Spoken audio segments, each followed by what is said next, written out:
All right, our intro to NGSS. NGSS stands for Next Generation Science Standards.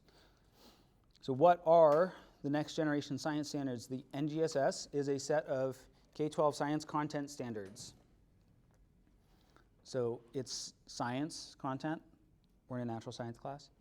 It's what you are going to be expected to teach your students, what they'll be expected to know, and also it'll give you a lot of the sequencing information. So the NGSS, once you learn how to navigate it, once you feel comfortable navigating it, should be basically your best friend for teaching science, because it'll tell you what to teach for what grade level, when to teach it, what order to teach it, and then you get to come up with some of the practical applications, and hopefully you'll get to use some of the stuff that you're learning in our class. So this is developed by states, teachers, scientists, and experts. So a lot of smart people worked on putting together the NGSS. And what's awesome about it is that it provides clear expectations for science education. And we're going to watch a couple of videos that we'll pause for, and we're also going to look at some examples of NGSS, and then there's also going to be a worksheet that we're going to work on as part of this lecture. And a big part of the focus is preparing students for college, if they go to college, their career, and just generally being a citizen, being somebody out in the world who hopefully understands a little bit about science. There's a lot of people that don't really know what science does or understand a lot of the concepts behind science and what goes on. And so part of the goal of the NGSS is preparing our students to be able to live in the world and not be completely baffled by science generally. We're having a great time with the technology in here. First day, of course. Okay, why the Next Generation Science Standards? We want to engage our students in doing science. And by doing science, you can think of this as applying science. How does science show up in our daily lives? Not simply just memorizing facts. Because memorizing facts can be good, and there are opportunities, there are lots of occasions where you'll need to just memorize stuff. But we would like our learning to go beyond just memorizing and kind of fold into our daily life. That's one of the things that I really loved about when I was teaching Chem 20. There's a lot of applications in general chemistry that show up in our daily lives that sort of demystify some of the stuff that we see around us that help explain things. We're going to emphasize critical thinking, which is really tough to teach, and problem solving, also can be difficult to teach.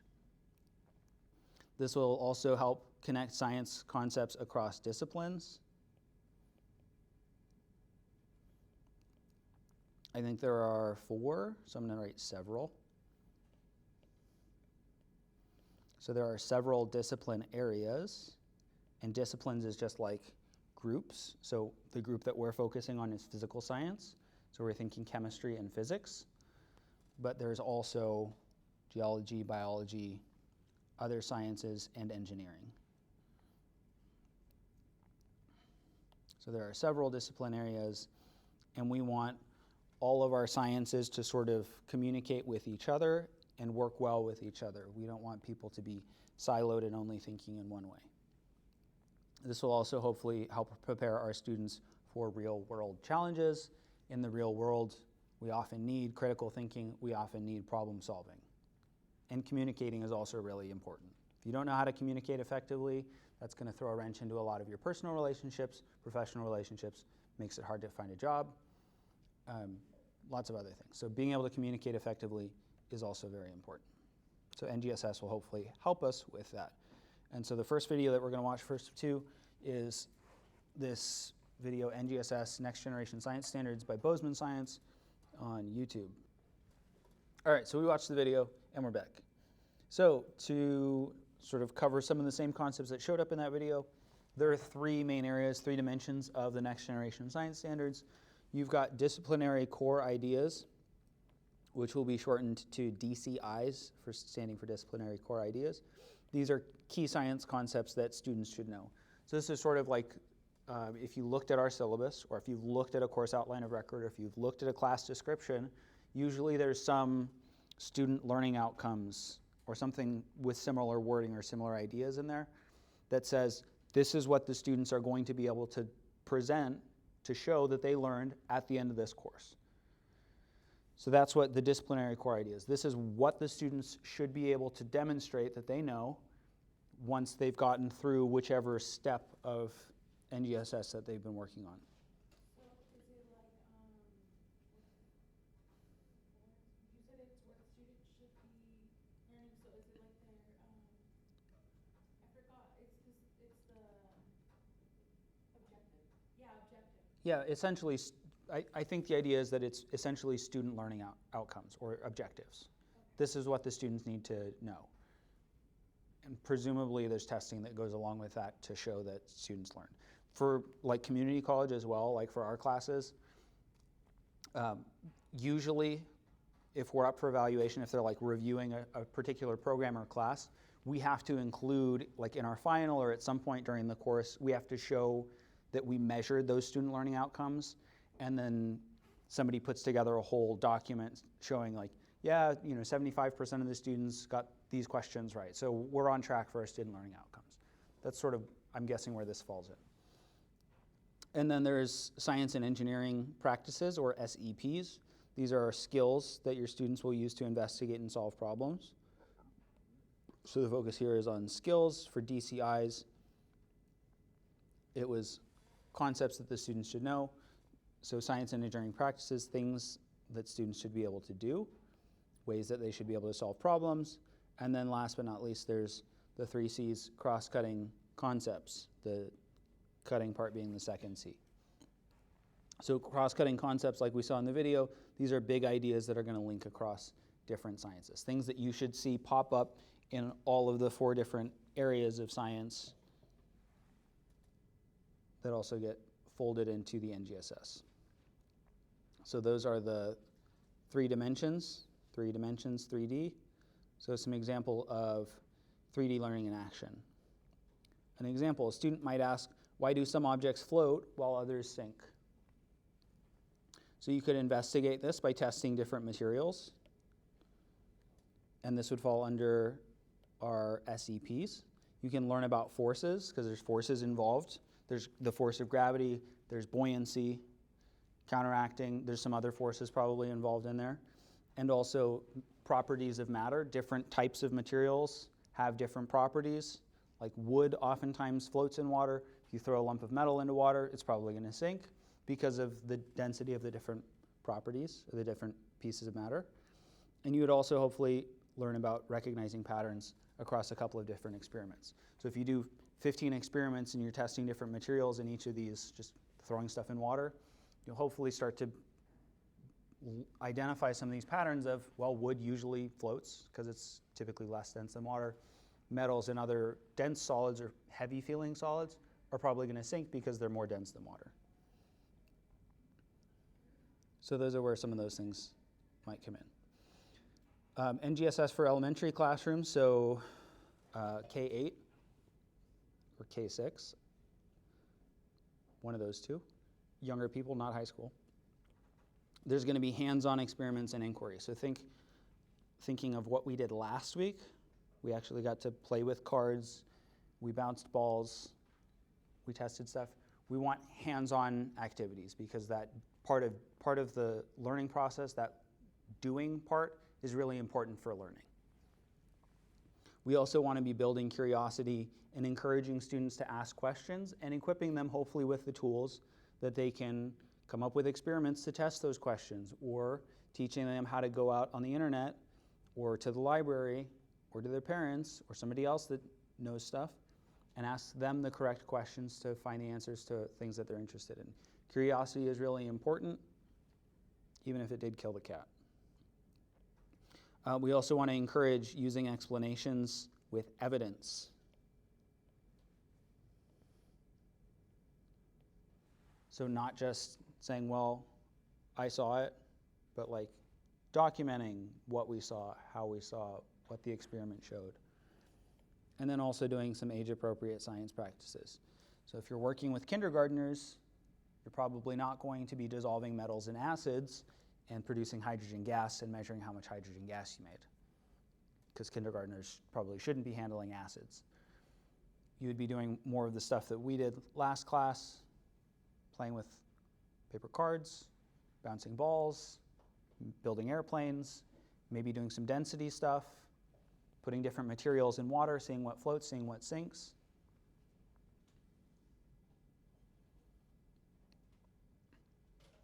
There are also connections to English language arts and math. So for example, being able to read informational text about science.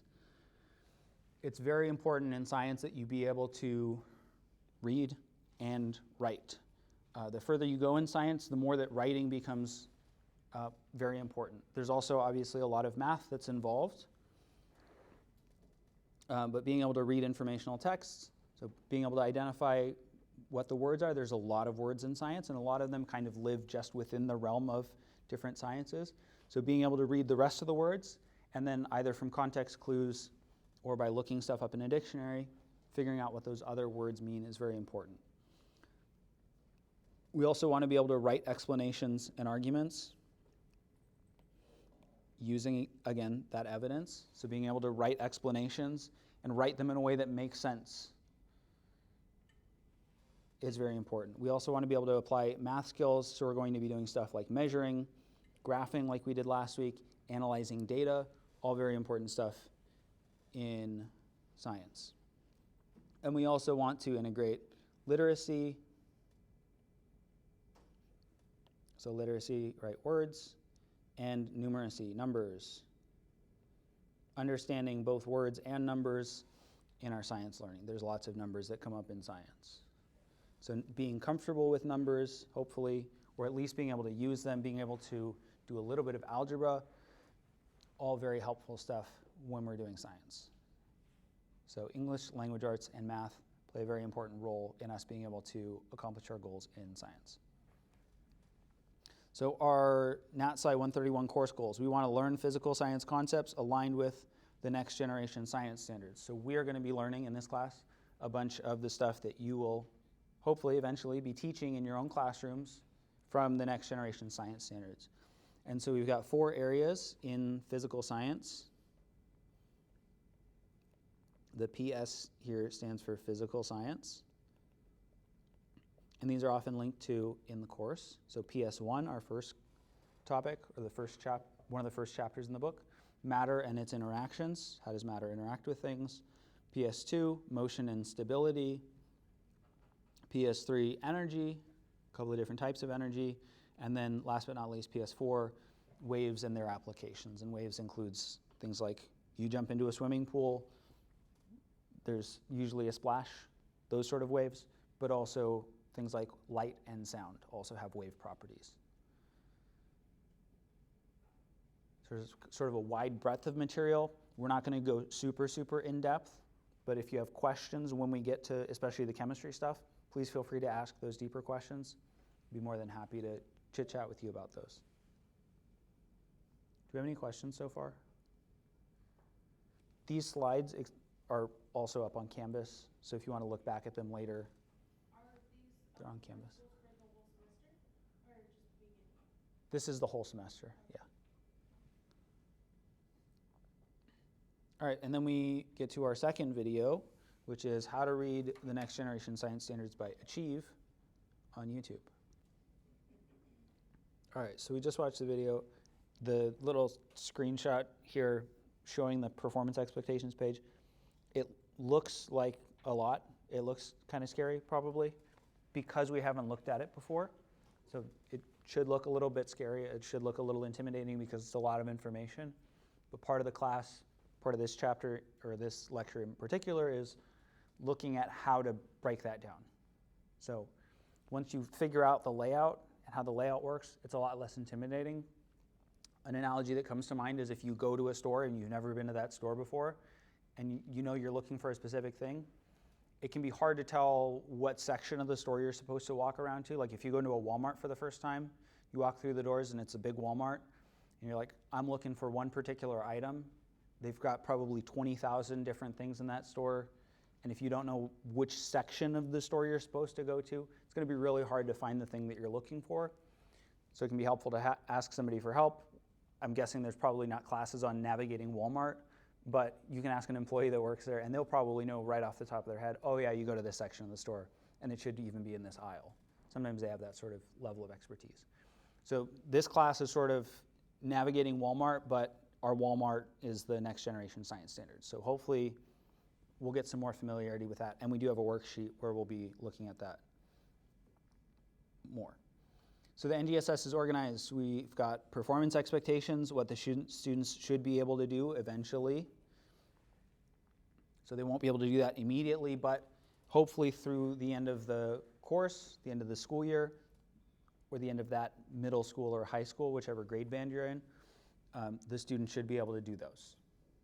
That's what are we looking for from our students, and you're probably going to have to demonstrate to your admin that your students understood those concepts. So this is nice because it gives us a target. Lets us know what students need to know.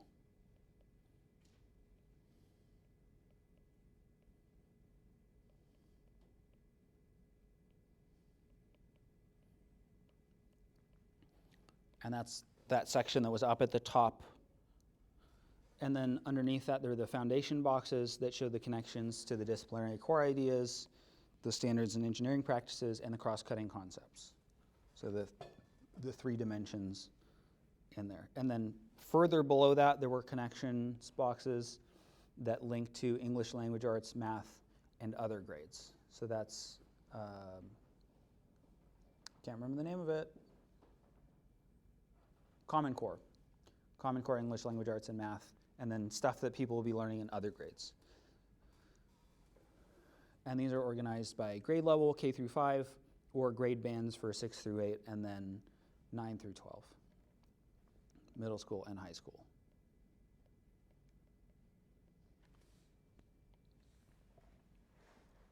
So it's a very well-organized system, but again, if you don't know how to navigate it, it can be very intimidating looking. The more that you look at the next generation science standards, the easier they'll become. And presumably, wherever you end up teaching, there will be more senior teachers there who probably have a lot more experience with this stuff and can show you the ropes if you ever get confused. All right, NGSS worksheet time. So we're going to pause again. Okay, so if you've done the NGSS worksheet, the Canvas assignment for the worksheet should have the worksheet, obviously. There's some instructions as well if you find the actual assignment and you're not just looking at the NGSS worksheet. There's also the key, which we're going to skim past real quick here. So the key has 2 parts. This is the first part for the first 2 sections of boxes. So if you go onto the NGSS website and you type in the search K-PS2-1, you should find these bolded sections for the SEP, planning and carrying out investigations, for the disciplinary core ideas, PS2.A, forces in motion, 2.B, types of interactions, 3.C, should be 2.C, relationships between forces, energy and forces, and then for the cross-cutting concepts, cause and effect. That's just the bolded parts. So these are the bolded sections.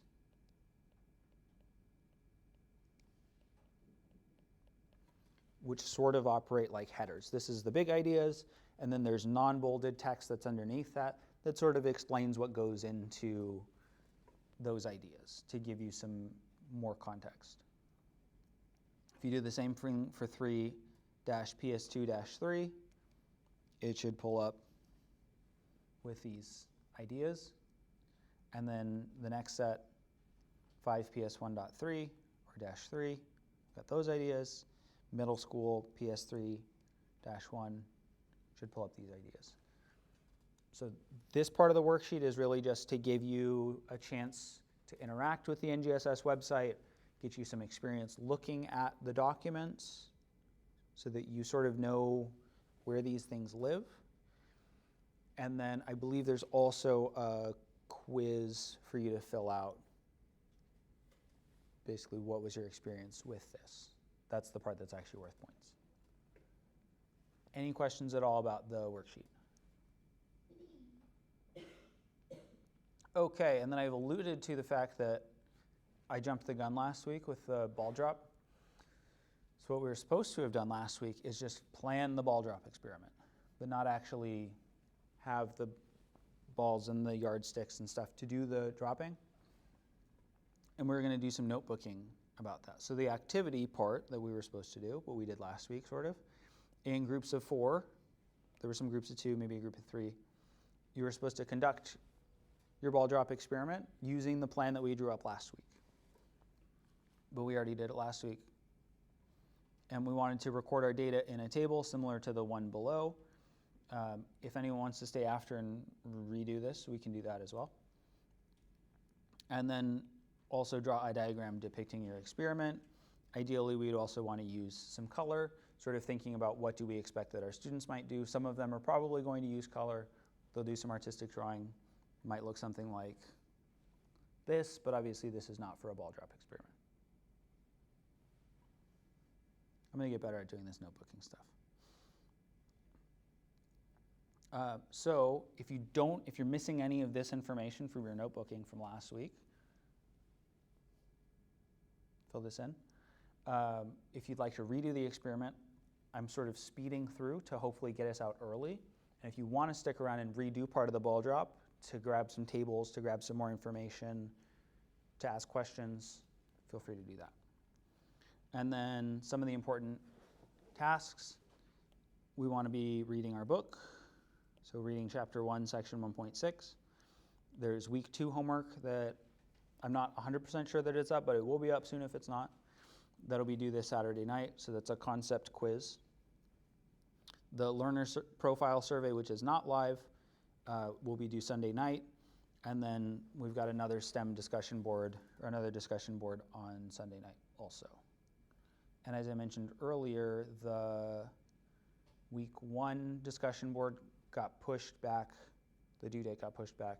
So if you haven't done that, please go do that. If you're just getting your book today or if you're getting your book tomorrow, please go in and do that as soon as possible. Any questions? For the week 2 homework, are we, Yeah. that we were filling out right now on the worksheet for the NGSS worksheet, are we turning that in with the homework? NGSS worksheet is its own thing. It's something to submit? Or we're not submitting it? I'm not 100% sure. I don't think you're submitting it. Okay, because I was doing it and I just want to save it just in case. Yeah. Save it just in case, but I don't think you're submitting it. Okay. I think it's more of a how did you feel and what did you learn quiz associated with that. Yes?